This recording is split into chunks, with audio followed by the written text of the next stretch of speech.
Como bien ha dicho el pastor, me llamo José. Actualmente estoy pastoreando una iglesia en Valencia que se encuentra en un pueblo muy cerquita de la capital que se llama Cuart de Poblet. Si algún día queréis estar por Valencia y queréis visitarnos, estáis invitados y seréis muy bienvenidos.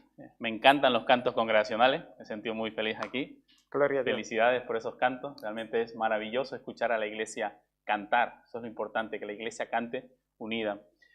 Nosotros fundamos la iglesia en Valencia, explicándoles un poco acerca de nuestra iglesia, como un punto de misión de la Iglesia Evangélica La Gracia de Barcelona. No sé si conocéis la iglesia de allí. Y la iglesia tiene 7 años de vida. El Señor nos ha bendecido en estos últimos 7 años de vida. Así que sigan orando por nosotros. Sé que estuvieron orando intensamente por nuestra situación, la que vivimos hace 3 meses, pero sin duda, como diré en el sermón, pase lo que pase, el Señor sigue siendo bueno.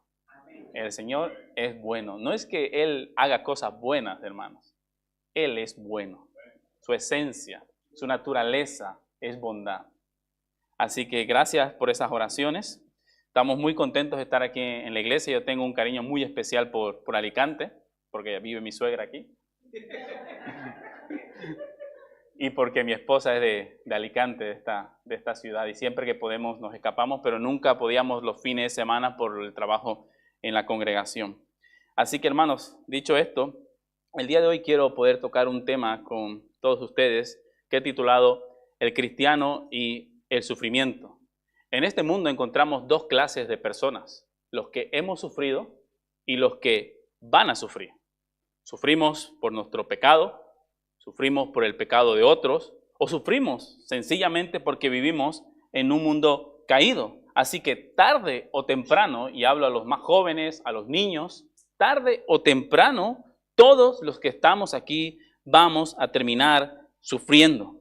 Pedro en su primera carta, capítulo 4, versículo 12 y 13, hablando a la congregación, él dice: Amados, no os sorprendáis del fuego de prueba que os ha sobrevenido, como si alguna cosa extraña os aconteciese, sino gozaos por cuanto sois participantes de los padecimientos de Cristo, para que también en la revelación de su gloria os gocéis con gran alegría. Pedro nos está diciendo que cuando llega el sufrimiento, llega el dolor a nuestra vida, una de las cosas que nosotros no debemos tener es una sorpresa. Esa típica pregunta que muchas veces nos hacemos, ¿verdad? ¿Por qué me está sucediendo esto a mí?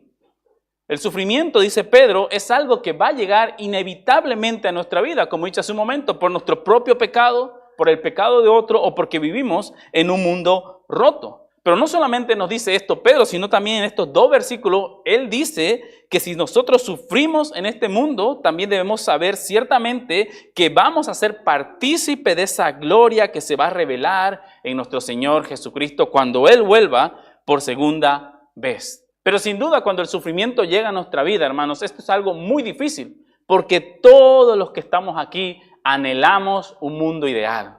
Anhelamos un mundo donde no haya dolor, no haya sufrimiento. Recuerdo aquella mañana cuando salimos de la casa de un vecino que nos alojó durante esa terrible noche que vivimos el 29 de octubre. Salimos con nuestros hijos a buscar un lugar donde quedarnos mientras planeábamos qué hacer con nuestra vida. Habíamos perdido absolutamente todo. Y en lo que yo llevaba a mis hijos a un lugar donde refugiarlos, en la casa de otro vecino alejado del hogar donde vivíamos, mi pequeño hijo Samuel me dice: Papá, Dios nos tiene que dar otro planeta. Mira este planeta cómo está destruido, la gente llora, los coches están todos destruidos, las casas han venido abajo. Dios nos tiene que dar otro planeta. Y esto para mí, hermano, fue algo muy importante porque me mostró que aún desde más pequeños, desde su corta edad, todos anhelamos un mundo ideal. Todos anhelamos un mundo donde no haya dolor, no haya sufrimiento, donde toda lágrima sea secada. Por eso escogí esta lectura de Apocalipsis capítulo 21, porque nosotros como cristianos, aunque vivamos en un mundo donde estamos predispuestos a sufrir y vamos a sufrir, hay una promesa gloriosa de que algún día el mismo Dios con sus manos preciosas secará cada lágrima de nuestros ojos. El sufrimiento entró en este mundo a causa del pecado. el sufrimiento es la consecuencia del pecado. Cuando Adán y Eva se rebelan contra Dios, Dios no puede hacer otra cosa que juzgar el pecado de Adán y Eva. Y uno de los juicios que Dios establece a la mujer es que darás con dolor a luz, y al hombre que la tierra te dará cardos y espinas. En otras palabras, habrá sufrimiento a causa de tu pecado. Pero ¿sabes qué es lo maravilloso del relato que encontramos en Génesis capítulo 3, donde se nos dice que el sufrimiento es la consecuencia del pecado? Es que Dios no dejó al hombre a su propia suerte. Este Dios tan misericordioso y tan bueno, aun cuando Él ve que el hombre se rebela deliberadamente contra Él, provee la solución al pecado, la solución al sufrimiento. Y es por eso que en Génesis capítulo 3, versículo 15 encontramos lo que se conoce como el protoevangelio, la profecía de nuestro Dios diciendo que llegará un día en que vendrá un hombre de la simiente de la mujer que destruirá el reino del pecado y del mal y acabará con el sufrimiento. Hermanos, aunque vivimos en un mundo roto, donde sufrimos, una de las cosas que tenemos que tener en cuenta es que esto no se ha escapado de las manos de nuestro Dios. Dios gobierna. Él es soberano. Y es por eso que yo quiero abordar el problema del sufrimiento de esta manera. En primer lugar, quiero que entendamos la soberanía de Dios en medio del dolor. En segundo lugar, que veamos el sufrimiento como un regalo por parte de Dios para crecer espiritualmente. Y por último, nosotros como cristianos podemos sufrir con esperanza. Así que, hermanos, en primer lugar, cuando abordamos el tema del sufrimiento, debemos comprender que el dolor y el sufrimiento no se ha escapado de las manos de nuestro Dios.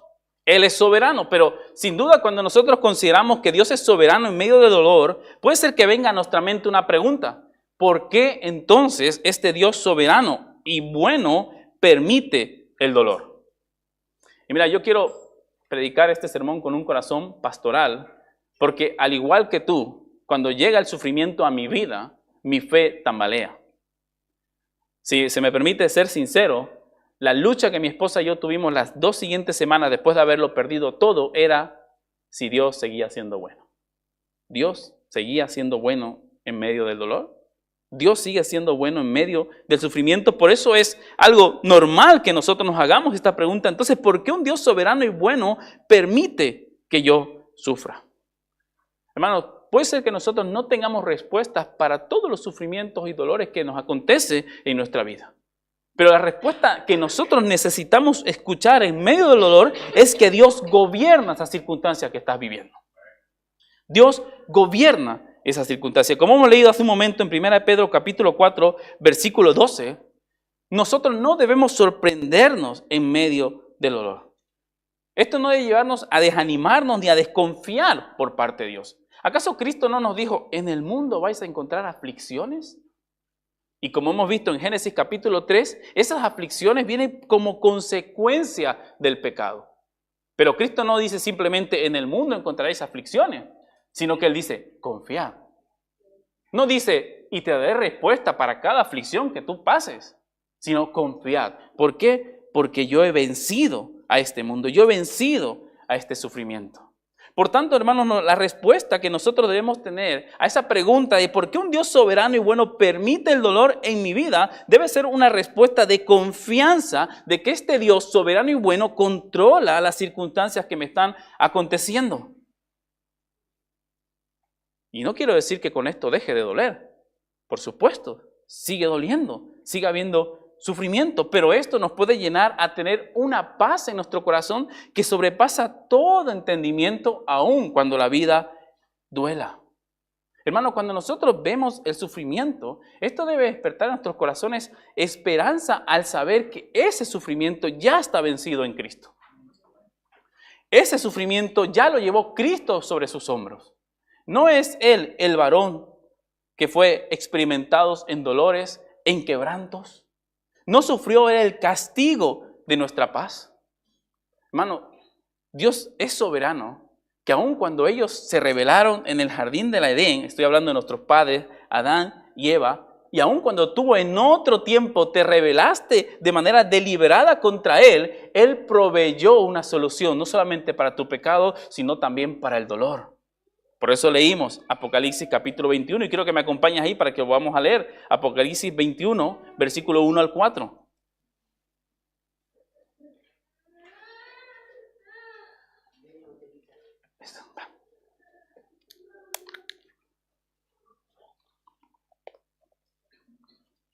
Dice el versículo 1 al 4.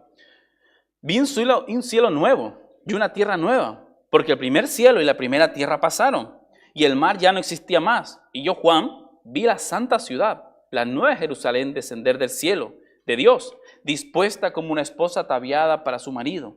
Y oí una gran voz del cielo que decía: He aquí el tabernáculo de Dios con los hombres, y Él morará con ellos, y ellos serán su pueblo, y Dios mismo estará con ellos como su Dios. Enjugará Dios toda lágrima de los ojos de ellos, y ya no habrá muerte, ni habrá más llanto, ni clamor, ni dolor, porque las primeras cosas pasaron. ¿Te consuela esta esperanza, hermano? ¿Te consuela saber que las mismas manos del Dios Todopoderoso enjugará cada lágrima que nosotros hemos derramado en este mundo roto? Entonces, si el dolor, el sufrimiento es a consecuencia de la rebelión directa de Dios, del hombre, contra Dios, todos los que estamos aquí cuando sufrimos es porque nos rebelamos claramente contra Dios. Bueno, no necesariamente. Estoy seguro que muchos de ustedes han leído el libro de Job. ¿Qué es lo que dice Job? ¿O qué es lo que dice, mejor dicho, Dios con respecto a Job? ¿Has considerado a mi siervo Job recto, varón justo? No hay otro como él en esta tierra. Pero ¿qué sucede con Job, hermano? El sufrimiento llega a la vida de Job por parte de un Dios soberano que controla las circunstancias que Job está viviendo. Y nosotros leemos los primeros capítulos de Job y encontramos a un Job lleno de fe, de esperanza, que dice: ¿recibiremos solamente el bien de Dios y no el mal? Alabado sea el Señor. Cuando llega el sufrimiento, nuestra reacción puede ser en un primer momento: bueno, voy a confiar en el Señor, voy a esperar en Él. Pero cuando el sufrimiento empieza a agudizarse en la vida de Job, ¿verdad? Llegan esos benditos amigos y empiezan a hablar y acusarle a él de que es un pecador, de que es un injusto. Entonces Job ya no está manifestando esa fe que lo hemos visto en el primer capítulo, sino que ahora empieza ya a desear interrogar a Dios. Yo quiero interrogar a Dios de por qué me está pasando estas cosas, por qué estoy sufriendo. Si yo soy hombre justo, yo soy un hombre recto, yo he vivido conforme a los mandamientos del Señor, yo sirvo en la iglesia, yo vengo todos los domingos, doy todo lo que tengo, trabajo arduamente para el reino de Dios y aún así estoy sufriendo. ¿Qué pasa? Y si nosotros vamos al capítulo 38 de Job, Dios le concede una audiencia a Job. Pero el interrogado no es Dios. El interrogado es Job. Y Dios, a modo de resumen, le hace algunas preguntas a Job. ¿Dónde estabas tú cuando yo formé la tierra, Job? ¿Dónde estabas tú cuando yo ordenaba la mañana y a los días? ¿Podrás tú atar los lazos de las Pléyades o desatarás las ligaduras de Orión? ¿Sacarás tú a su tiempo las constelaciones de los cielos? ¿O guiarás tú a la osa mayor con sus hijos? ¿Cuál es la respuesta implícita que nosotros podemos leer por parte de Job? Por supuesto, yo no puedo hacer estas cosas. Y el capítulo 40, versículo 2, Dios le dice a Job: ¿es sabio que tú contengas o cuestiones al omnipotente? Versículo 8 del capítulo 4. ¿Invalidarás tú mi juicio? ¿Me condenarás para justificarte tú? Cuando nosotros leemos esta respuesta que Dios le da a Job en medio del sufrimiento, y recuerda que Job es un varón recto, justo, y no lo digo yo, lo dice el mismo Dios, pero aún así está sufriendo, y leemos esta respuesta por parte de Dios que parece bastante dura. Lo que Dios le está diciendo a Job, que de ninguna manera Dios está en la necesidad o en el deber de dar explicaciones por el sufrimiento de los hombres. ¿Sabes por qué, hermano? Porque Dios es Dios y nosotros no. Él es Dios y Él hace como Él quiere. He leído unos cuadros que tenéis ahí tenéis a Isaías capítulo 40, ¿verdad? Es un maravilloso texto donde nos habla quién es nuestro Dios. ¿Por qué Dios es santo, santo, santo? Porque Él está apartado de nosotros. Y Él no tiene necesidad de ninguno de los que estamos aquí. Mira, si tú el próximo domingo decides quedarte en tu casa durmiendo y no venir a este lugar a glorificar a Dios con tus hermanos, ¿sabes qué? Dios no pierde gloria, ni honra, ni honor. Porque no te necesita. Tú le necesitas a Él. Y es lo que Dios le está diciendo a Job. ¿Tú me vas a cuestionar a mí lo que yo hago? ¿Tú vas a contender con el Omnipotente? ¿Tú vas a presentarte delante de mí como varón recto y justo y me condenarás a mí por lo que yo he hecho? Es una respuesta dura, hermano. Pero sin duda es una respuesta que nos invita a confiar en que Dios hace lo que Él hace conforme a su soberanía y conforme a su bondad. Todos hemos leído cómo acaba Job, ¿verdad? Y cuando Job entiende esto, que el Omnipotente no debe ser cuestionado, el Omnipotente hace como Él quiere, Él dice en el versículo 42, 5, de oídas había oído, mas ahora mis ojos te ven. Esto es un clamor de arrepentimiento por parte de Job. Job está arrepentido de lo que había intentado hacer con Dios, cuestionar lo que Dios estaba haciendo. Por eso en el versículo 6 él dice, por tanto me aborrezco y me arrepiento en polvo y ceniza. Hermanos, cuando estamos viviendo momentos de bonanza, momentos alegres, seguramente nos llenamos la boca diciendo, los planes de Dios son más altos que los nuestros. Él es sublimemente sabio. Qué bondadoso es nuestro Señor. Pero cuando pasamos momentos de dificultad, ¿los planes de Dios dejan de ser más altos que los nuestros? ¿Deja de ser Él bondadoso? ¿Deja de ser Él bueno con nosotros? Uno de los atributos de nuestro Dios que debiera llenarnos de esperanza y de consuelo es que Él es un Dios inmutable. Él no cambia. Y si tú considerabas que Dios era bueno cuando todo iba bien, pues cuando todo va mal, déjame decirte que Dios sigue siendo bueno. Sigue siendo bueno. Él no ha dejado de ser bueno. Y nuestra respuesta en medio del dolor no debe ser buscar interrogar a Dios, sino que nuestra respuesta en medio del dolor debe ser descansar en Él en oración. Él sabe, hermanos, por qué nos acontece lo que nos acontece. Yo no tengo respuesta hasta el día de hoy por qué Dios permitió que nosotros salgamos huyendo esa noche simplemente con lo opuesto. No tengo una respuesta. ¿Por qué permitiste eso? ¿Por qué hace 4 años cuando me mudé ahí no dijiste, bueno, mejor alquila un cuarto piso, no una casa baja? No tengo respuesta. Sí tengo una respuesta que me llena de consuelo. Y es que Él controla eso que nos sucedió. Y tal vez no tenga una respuesta en esta vida de por qué me sucedieron estas cosas. Si tú lees todo el libro de Job, jamás encontrarás una respuesta a Job de por qué él sufrió. Pero ahora que él está en la presencia de Dios, ¿qué le importa el sufrimiento? ¿Qué le importa lo que él vivió? ¿Por qué? Porque cada lágrima que él derramó ha sido secada por las manos de Dios mismo. Hace algunas semanas leí una revista cristiana que decía, querido hermano, si tú eres cristiano, esta es tu última oportunidad para sufrir. Piensa en esto. Esta vida que tú tienes es la única oportunidad que tú vas a tener para sufrir. Porque un día estarás lejos del sufrimiento, lejos del pecado, lejos de la corrupción. Y entonces entenderás por qué te sucedió lo que te sucedió. O no lo entenderás. Pero cuando estés ahí, ya no te importará. Ahora, hermanos, nosotros vivimos por fe en medio de dolor. Pero sabes que llegará un día en el que nosotros vivamos por vista. Porque tu tesoro y tu recompensa será ver a tu Creador tal como Él es. Ahora nos toca vivir por vista en medio del dolor. Por fe en medio del dolor.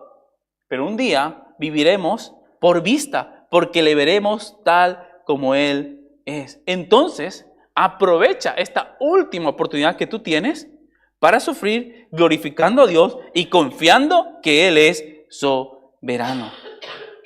Y si tú tienes esto en mente, hermanos, si tú confías de que Él es soberano, sus planes son más altos que los nuestros, Él sabe por qué me acontecen estas cosas y aunque yo esté sufriendo, Él no deja de ser bueno, podrás unirte a este canto maravilloso que hace Habacuc en el capítulo 3. Y acompáñame ahí. Habacuc, capítulo 3, versículos 17 y 18.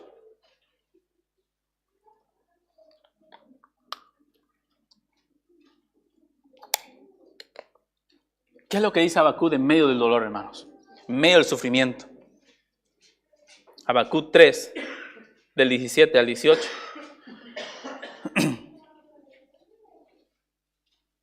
Aunque la higuera no florezca,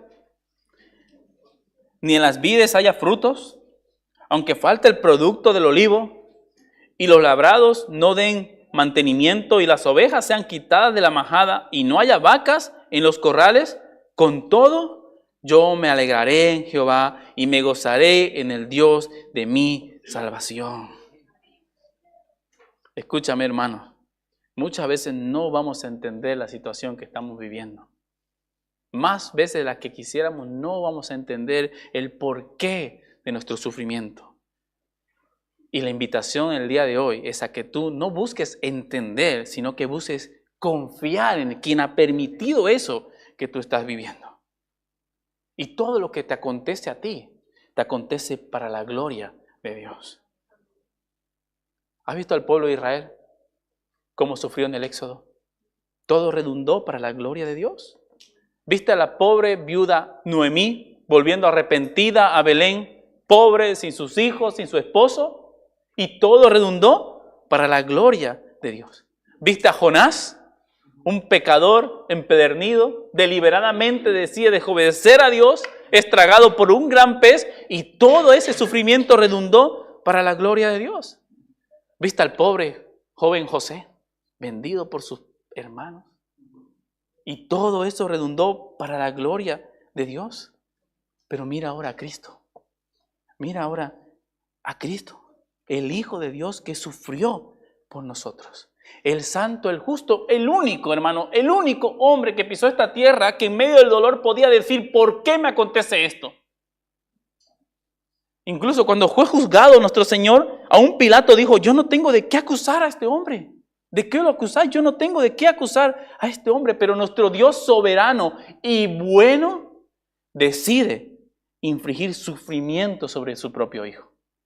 Decide derramar su ira sobre su propio Hijo, porque la consecuencia del pecado es el sufrimiento y el justo juicio de Dios, y todos los que estamos aquí hemos pecado contra Dios, por tanto todos los que estamos aquí merecemos morir aplastados bajo la ira santa y justa de Dios, al menos que otro tome tu lugar.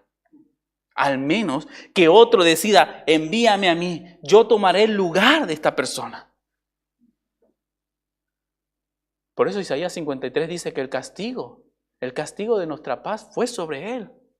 Él fue molido por nuestros pecados. Varón experimentado en quebrantos. Tú ves Isaías 53 y debes ver cómo Él sufrió en tu lugar el cruel castigo de tu maldad. El hombre que pecare, ese debe morir. Nuevamente, al menos que otro tome tu lugar. Y la invitación el día de hoy es que te aferres a ese que de manera soberana, voluntaria, sin necesidad de nada, decidió tomar tu lugar en la cruz del Calvario. Es por eso que el mundo ve esa cruz y dice, eso es locura, eso es necedad. Pero nosotros cuando vemos esa cruz decimos, eso es poder de Dios, eso es sabiduría de Dios. ¿Por qué Cristo, hermano, se angustió antes de ir a la cruz? Por los latigazos que le iban a dar, por la corona de espina que le iban a poner. ¿No ha habido otros santos, hombres de Dios en la historia de la iglesia que han ido cantando a la hoguera? ¿No ni otros santos hombres de Dios cantando para ser devorados por leones? ¿Por qué le angustió tanto a Cristo la cruz? Hermanos, y lo digo con mucha reverencia y respeto, porque sé que nuestro Señor sufrió en su carne.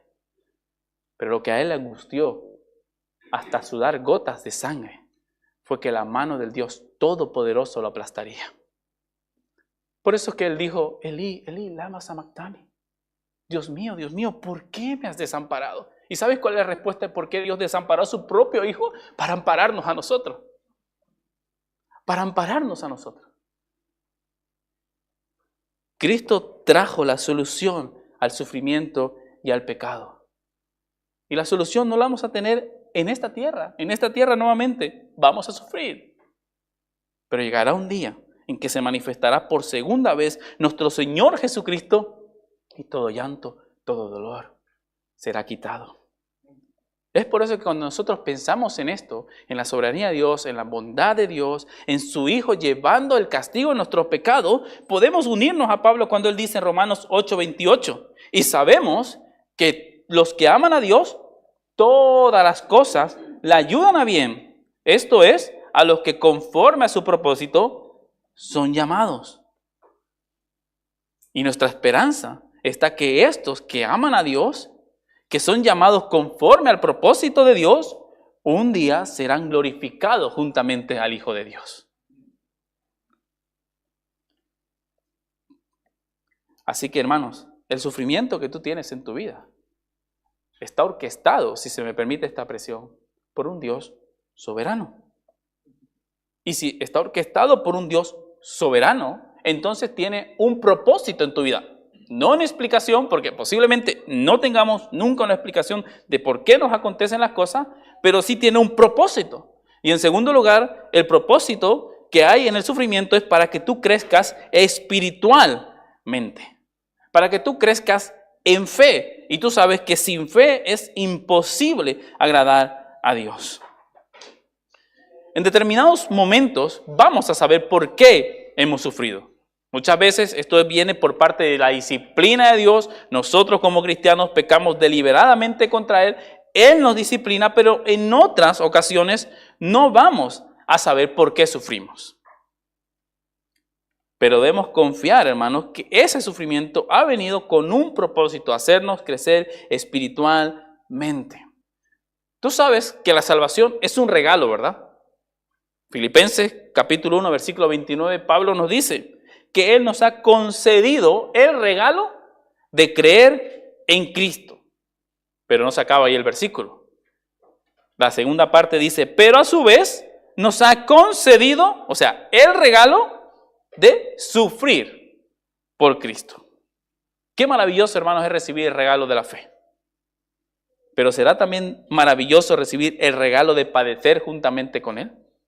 ¿Por qué es un regalo el padecer? Es un regalo porque nos hace crecer, nos hace madurar en la fe cristiana. Jesucristo dijo en Lucas capítulo 9, versículo 23, toma tu cruz y sígueme. Y hoy en el siglo XXI muchas veces bromeamos, ¿verdad? Mi cruz es mi suegra, mi cruz es un cuñado, mi cruz es un compañero de trabajo. Pero en el siglo I, cuando alguien decía toma tu cruz, implicaba literalmente toma muerte, toma sufrimiento. Y la vida cristiana es sufrimiento, porque tomar tu cruz implica negarte a ti mismo. Y el negarnos a nosotros mismos en sí es sufrimiento. O todos los que estamos aquí siempre tenemos nuestros deseos y nuestros planes alineados a la voluntad de Dios. No. Nuestros deseos y nuestros planes muchas veces no están alineados a la voluntad de Dios. Y cuando nosotros nos negamos a nosotros mismos, en eso ya hay sufrimiento. Y el sufrimiento es usado por parte de Dios para crecer en santidad. El salmista dice en el Salmo 119, versículo 71, bueno me es haber sido humillado para aprender tus estatutos. La palabra humillado es una palabra que se puede traducir como afligido, como sufrido. El sufrimiento, dice el salmista, trajo a mí el conocimiento de la palabra de Dios, la cual me dice que el único refugio que yo tengo en medio del dolor es Dios mismo. Él es mi consuelo, Él es mi esperanza. Bueno te es ser humillado, hermano. Bueno. C.S. Lewis, en un libro que yo recomiendo que ustedes puedan leer, El problema del mal, él dice: Dios nos habla y nos susurra en medio de nuestros placeres. Habla a nuestra conciencia cuando estamos en tiempos de bonanza, pero Dios grita a nuestros corazones en medio del dolor. ¿Cuántos de los que estamos aquí hemos despertado a una vida de búsqueda de santidad cuando sufrimos? No cantábamos eso hace un momento, ¿verdad? En bonanza nos solemos olvidar de Dios. Y no digo que no oremos, no asistamos a la iglesia, no cantemos, no leamos la palabra del Señor, pero a veces hacemos esto de manera apática. Todo está bien. Pero cuando llega el sufrimiento a nuestra vida, nos acordamos de que se puede orar de rodillas, ¿verdad? Nos acordamos de que la palabra del Señor es más dulce que la miel. Nos acordamos del compañerismo de nuestros hermanos en la congregación. Por eso el salmista dice: bueno es que nosotros seamos humillados, afligidos, que suframos. Y el Señor utiliza el sufrimiento para gritar a nuestro corazón: deja de vivir una vida apática. Y cuando llega el sufrimiento y el Señor grita a nuestros corazones para que tengamos una vida piadosa, verdaderamente entregada a Él, esto va a producir en nosotros también perseverancia. Perseverancia. Hermano, no sé si tú estás sufriendo ahora mismo, pero si tú estás sufriendo, déjame decirte que el Señor jamás va a dejar que tú sufras ni que seas tentado más allá de lo que tú puedas soportar. Y Él siempre va a proveer una salida para esto. Siempre. Tal vez no la salida que nosotros querramos, pero sí una salida buena que te haga crecer y te haga perseverar. Es por eso que Pablo en Romanos capítulo 5, versículo 3 dice: y no solo esto, sino que también nos gloriamos en las tribulaciones, sabiendo que las tribulaciones producen perseverancia, paciencia. Ahora, los cristianos no somos masoquistas, o sea, no buscamos el sufrimiento de una manera intencionada. La oración que el Señor Jesucristo le enseñó a sus apóstoles termina diciendo: no nos dejes entrar en tentación y líbranos del mal. Pero cuando el sufrimiento llega a nuestra vida, nosotros debemos entender que lo usa para que crezcamos en santidad y también para que perseveremos en el camino. Y sin duda, este sufrimiento que tú lo utilizas para crecer en santidad y perseverar, te va a llevar a crecer en madurez. Vas a madurar. Miren las cosas que con mi esposa hemos hablado. Ahora que nosotros perdimos todo y el Señor unió a esta iglesia y a cientos de iglesias alrededor del mundo, hermanos, nosotros estamos sorprendidos por esto. Puedes leer 2 Corintios capítulo 8 y me hizo pensar en esto durante muchas semanas. Una de las cosas que nosotros ahora ya no desconfiamos del Señor es que si Él va a proveer. Él ya nos hizo crecer en madurez en ese sentido. Él va a proveer, te lo garantizo. Y el sufrimiento tú lo puedes utilizar para crecer en alguna área de tu vida que tú tal vez estés flaqueando. Por eso Santiago en el capítulo 1, versículo 2 al 4 dice: hermanos, tened por sumo gozo cuando os halléis en diversas pruebas, sabiendo que la prueba de vuestra fe produce paciencia. Mas tenga la paciencia su obra completa para que seáis perfectos y cabales sin que os falte cosa alguna. Y el mismo Santiago nos dice que para que esa obra sea perfecta y cabal en nosotros y no nos falte cosa alguna, en medio del sufrimiento nosotros debemos clamar al Señor por sabiduría. Yo soy falto de sabiduría, hermano. Reconozco esto. Por eso pido al Señor cada día sabiduría. Dame sabiduría. Y Él dice la da sin reproche. La da abundantemente para nosotros. Así que, hermanos, estás sufriendo, pide sabiduría para saber sobrellevar la adversidad de una manera que te haga crecer en santidad, te haga perseverar en el camino y te haga madurar. Acompáñame a 1 de Pedro, capítulo 1, versículo 4.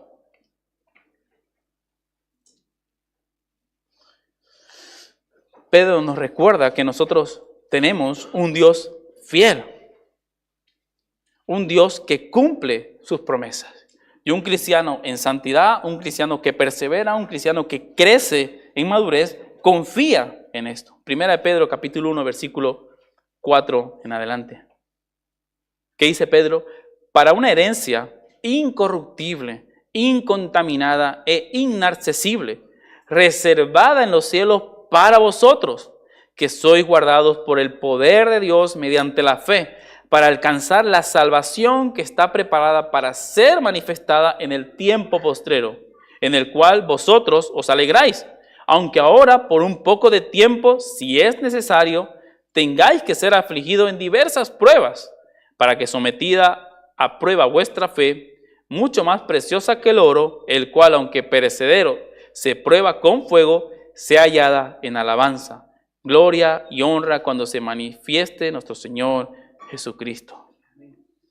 Hermanos, la invitación es a que tú, en medio de la prueba, dice Pedro, tu fe pueda ser hallada más preciosa que el oro. Mira, nosotros no hemos comprado ese evangelio de la prosperidad, ¿verdad? Que alabamos a Dios y nuestra fe es firme cuando todo va bien, cuando Él nos da los bienes, nos da riquezas. Nuestra fe debe ser más preciosa que el oro, aunque Él dé, aunque Él quite. Aunque Él dé salud, Él dé enfermedad. Recibiremos solamente el bien de Dios y no solamente el mal. Alabado sea el Señor en todo tiempo. Esa debe ser tu mente, hermano, en medio del sufrimiento para crecer en santidad, en perseverancia y también en madurez. Pero en medio del sufrimiento también vas a crecer en el conocimiento de la palabra de Dios. ¿No es cierto, hermanos, que nosotros cuando sufrimos vamos rápidamente a la palabra del Señor? Hallar esperanza, hallar consuelo en ese lugar. ¿No es cierto que en medio del sufrimiento realmente la palabra del Señor es más dulce que la miel? ¿No es cierto, hermanos, que en la palabra del Señor encontramos esas bellas promesas que nos hace confiar de que algún día todo esto pasará? No malgastes el sufrimiento que estás teniendo. Sumérgete en la palabra del Señor. Porque el sufrimiento también tiene como objetivo que tú puedas ser de consuelo para otros. Acompáñame a 2 Corintios capítulo 1.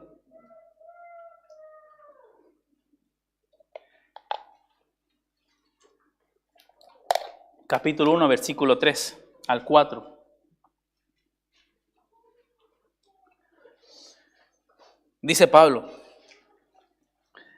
bendito sea el Dios y Padre de nuestro Señor Jesucristo, Padre de misericordias y Dios de toda consolación, el cual nos consuela en todas nuestras tribulaciones, para que podamos también nosotros consolar a los que están en cualquier tribulación por medio de la consolación con que nosotros somos consolados por Dios. En el sufrimiento, hermanos, el Señor te va a enseñar a llorar verdaderamente con los que lloran. ¿Verdad? Cuando algún hermano se nos acerca a nosotros y está pasando un momento muy difícil en el cual nosotros tal vez no lo hemos vivido, solemos dar una palmadita en la espalda y decir, bueno, oraré por ti. Luego nos vamos a casa y tal vez ni oramos por él. Pero cuando un hermano viene y se acerca a contarnos un sufrimiento que nosotros tal vez ya hemos experimentado, tal vez en ese mismo momento le decimos, ven aquí, voy a orar por ti. Porque sabemos lo que es llorar con los que lloran. Sabemos el consuelo que Él necesita porque nosotros también lo necesitamos. Pero si nosotros en medio del sufrimiento crecemos en santidad, en perseverancia, en madurez y en el conocimiento de la palabra del Señor y vamos a ir a consolar a otro, el éxito de nuestra consolación no va a ser tanto si nosotros hemos vivido algo parecido a ellos, sino cómo nosotros vamos a poder encaminar a esa persona a los pies de Cristo. Él ayuda a haber vivido prácticamente lo mismo.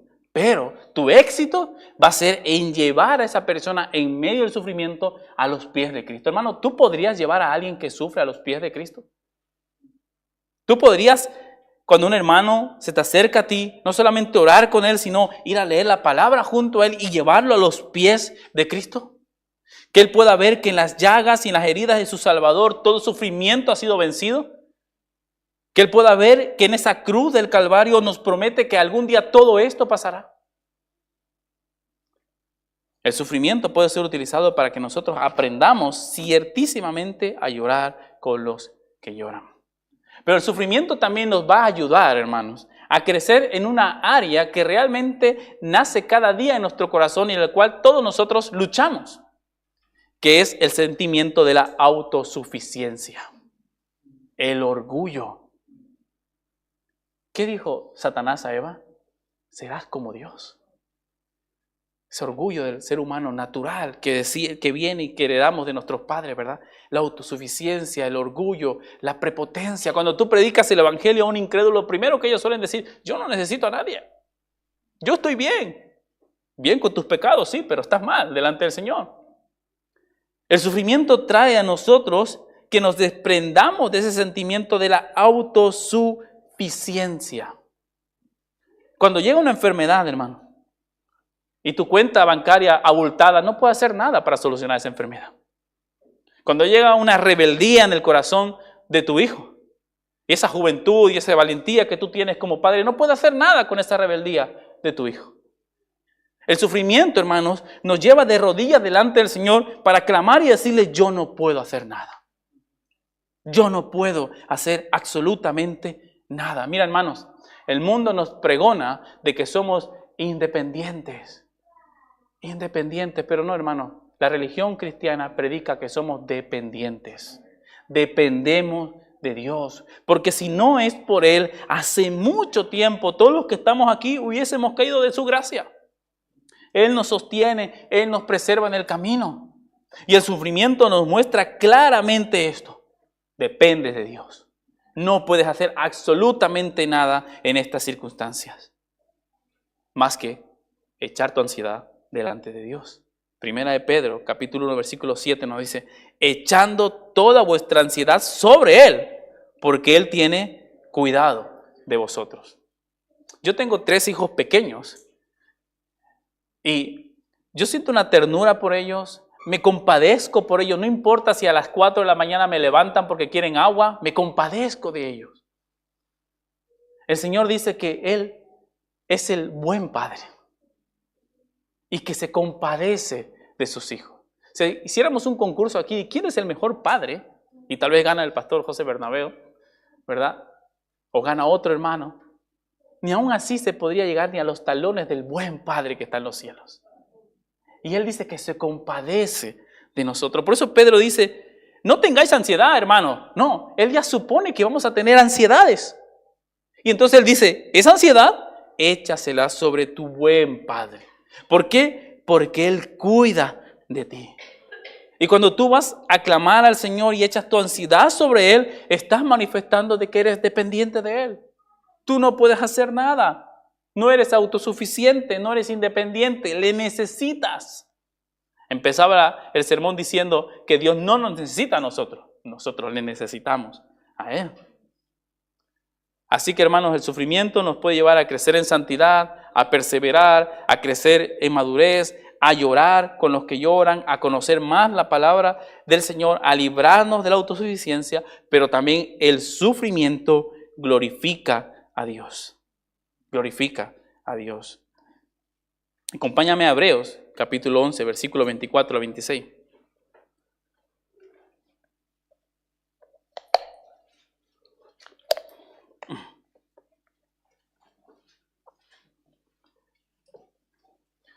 Cuando en medio del dolor solo nos queda Dios, mostramos claramente, hermanos, por qué somos cristianos.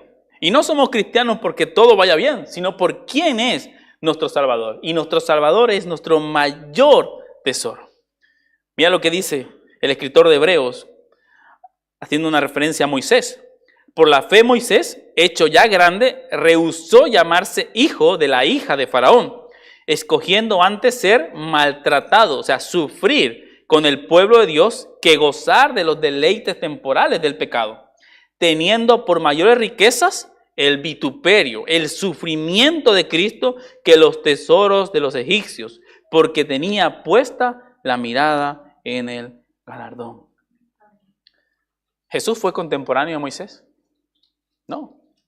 Moisés estuvo muchos siglos antes que nuestro Señor Jesucristo, pero el texto nos dice que Él miraba esa promesa, la miraba, que se iba a manifestar en algún momento, y eso no lo hacía desfallecer en medio del dolor, del sufrimiento, de los vituperios que él sufría. Y eso glorificaba a Dios. ¿Por qué? Porque ponía su esperanza en que Dios algún día iba a redimirlo a él de sus pecados, del sufrimiento, del dolor. Nosotros, si queremos glorificar a Dios en medio del sufrimiento, nuestra mirada debe estar puesta en ese galardón.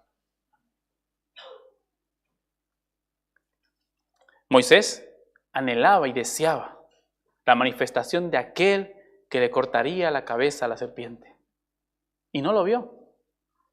Nosotros ahora vivimos 2000 años después de esa manifestación gloriosa del Hijo de Dios. Pero ahora nosotros anhelamos la segunda manifestación de nuestro Señor. Tú lo esperas, tú miras esa segunda venida con esperanza, con regocijo, con gozo, sabiendo que cuando Él se manifieste todo esto pasará. O ni siquiera lo esperas. No podré estar con ustedes esta tarde por motivos de que tengo que volver a Valencia, pero cuando ustedes se acercan a la mesa del Señor, Pablo instruye a la iglesia de Corinto diciendo que hagan esto hasta que nuestro Señor vuelva. Cuando tú te acerques a la mesa del Señor, medita en esto. Esto es un recordatorio de que Cristo algún día volverá por segunda vez. Y todo esto pasará. Si no anhelas la segunda venida de nuestro Señor Jesucristo, pide al Señor amor por esa segunda venida. Algunas veces yo me he encontrado con creyentes que dicen, sí, yo quiero que Jesús venga, pero hasta que yo me case, hasta que yo tenga esto, hasta que yo haga esto. Entonces no estás anhelando la segunda venida de Cristo. Y esto no es un pecado solamente de este joven, sino casi prácticamente de todos nosotros. Si nosotros queremos glorificar a Dios en medio del sufrimiento, para que esto realmente redunde en un beneficio para nosotros, debemos anhelar aquel día. Y así vamos a sufrir glorificando a Dios, sabiendo que estos vituperios, estos sufrimientos son temporales. Y nos uniremos al salmista. En el Salmo 73, versículos 25 y 26, él pregunta, ¿a quién tengo yo en los cielos? Sino a ti. Y fuera de ti, nada deseo en la tierra. Mi carne y mi corazón desfallece, mas la roca de mi salvación y mi porción es Dios para siempre. Hermanos, todo esto pasará. Y voy a hacer que tú hagas ahora mismo un ejercicio que es un poco difícil, pero tú podrías imaginar que algún día no haya pecado. ¿Tú puedes imaginar que algún día no tengas que luchar? ¿Tú puedes imaginar que algún día no tengas culpa, no tengas vergüenza, no haya enfermedades, no hayas llantos y puedas tener un cuerpo completamente redimido, glorificado? Yo creo que esto es muy difícil para nosotros, ¿verdad? Porque vivimos en un mundo de sufrimiento, de pecado y roto, y nos es difícil imaginar un mundo en el que no haya nada de estas cosas. Pero si nosotros confiamos en la palabra del Señor, sabemos que esto algún día llegará. Y no importa si podemos o no podemos imaginarnos, sino que es una promesa de parte de nuestro Dios. El primer Adán nos metió en este sufrimiento. Su pecado nos llevó a sufrir. Pero el segundo Adán, como dice Pablo en Romanos capítulo 5, nos vuelve de regreso a casa, a ese jardín del Edén perdido, donde no habrá llanto, no habrá dolor y no habrá más sufrimiento. Anhelamos la manifestación de ese segundo Adán por segunda vez.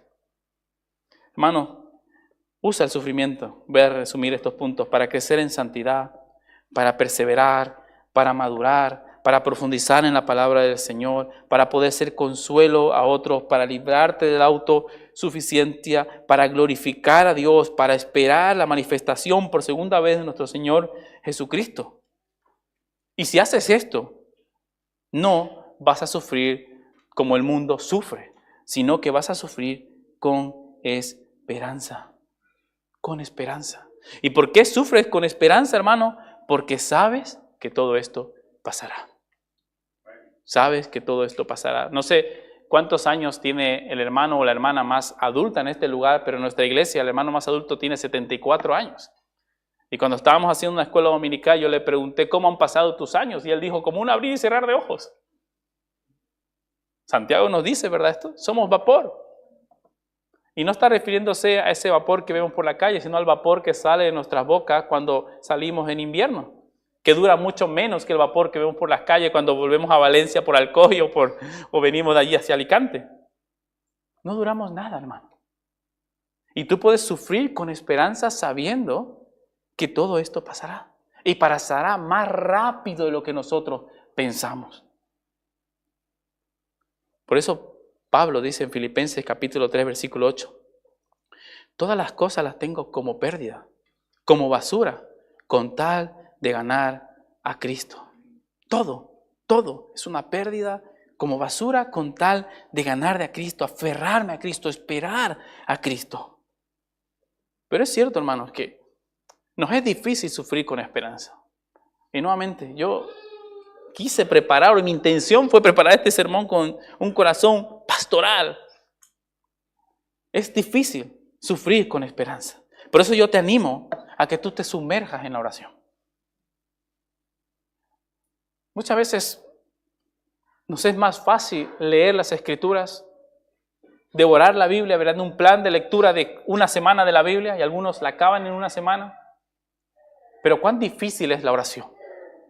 Cuán difícil es encontrarnos en un momento privado en nuestra habitación, en nuestra casa, y derramar nuestro espíritu delante del Señor. Pero esto es una práctica que el Señor nos insta a hacer. En la oración, hermanos, nosotros vamos a hallar consuelo. Y ¿sabes qué? Tenemos un Padre tan misericordioso que Él anhela y desea y nos manda que nosotros derramemos nuestro corazón delante de Él con toda sinceridad. Tú puedes mostrar aquí una imagen con nosotros, pero a Dios no puedes engañar. Y nosotros no somos como los fariseos, ¿verdad? Que vamos a ir, mírame a mí, Señor, ayuno 3 veces a la semana, doy el diezmo de todo lo que tengo, sino que nosotros somos cristianos, independientes de Dios, derramando nuestro corazón y diciéndole si realmente necesitamos decir esto, Señor, ayúdame en mi incredulidad, ayúdame. No hallo consuelo en el sufrimiento. No confío en tus promesas. Y Cristo mismo dijo que aquel que viene a mí yo no le echo fuera. Él no te va a echar fuera, Él te va a ayudar porque Él es nuestro hermano mayor que fue tentado en todo pero sin pecado y sabe compadecerse de nosotros. Sabe. Derrama tu corazón en oración delante de Él si no estás sufriendo con esperanza, con consuelo en esto. El salmista en el Salmo 34, versículo 18 dice: cercano es Dios a los quebrantados, a los que confían en Él, derraman su corazón delante de Él. Y también tenemos una bella promesa nosotros los cristianos.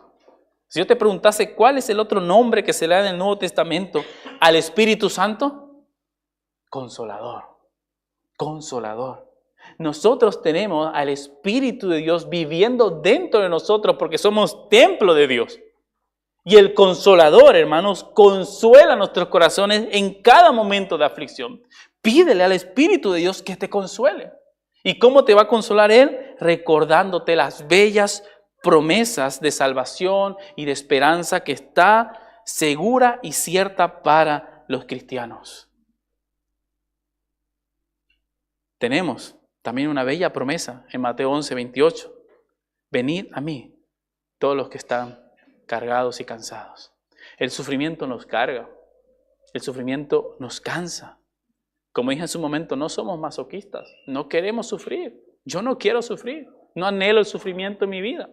Pero cuando llega, hermanos, esto nos cansa, nos carga.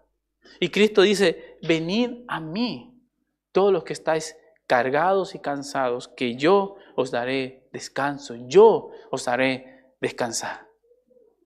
Una de las cosas maravillosas que nuestro Señor Jesucristo consiguió fue que nosotros podamos llamar a ese Dios todopoderoso que se manifestó como el gran yo soy, podamos llamarle Padre. Y una de las cosas maravillosas que Él también consiguió a través de su sacrificio es que nosotros no esperemos como los judíos una vez al año para entrar en el lugar santísimo, sino que ahora tenemos un trono de gracia abierto de par en par para hallar oportuno socorro en medio del dolor, de las tentaciones y del sufrimiento. Tú tienes una preciosa libertad del día de hoy acercarte al gran yo soy libremente a través de Cristo para hallar consuelo. Usa ese medio de gracia que el Señor nos ha dado, la oración. Usa ese medio maravilloso de gracia que el Señor nos ha dado, la oración. La oración es difícil. Imagina a Pedro, a Juan, ¿verdad? A Jacobo. Ven a nuestro Señor Jesucristo transfigurado, tal como nosotros le veremos cuando vayamos a su presencia. Y Jesucristo le encomienda una sola cosa: orar conmigo. Y cuando vuelve Jesucristo, ¿cómo encuentra a estos 3 discípulos? Durmiendo. La oración es difícil porque la oración está fuera de nosotros. La oración es difícil porque nos humilla. La oración es difícil porque revela que no somos autosuficientes. La oración es difícil porque muchas veces no encontramos la respuesta que nosotros queremos. Pero la oración debe ser un deleite para nosotros porque ahí sí vamos a hallar una cosa: consuelo. Sepamos la respuesta de por qué sufrimos, se resuelvan los problemas de nuestro sufrimiento, igualmente hallaremos consuelo. Y quiero terminar repitiendo estas palabras de Cristo nuevamente. Venid a mí los que están cargados, cansados, y voy a añadir, afligidos, sufriendo, con dolor, ya sea por tu propio pecado, por el pecado de otro, por un mundo roto. Ven a Cristo, ven a Cristo. Vamos a orar, hermano. Señor, te doy las gracias, Padre, porque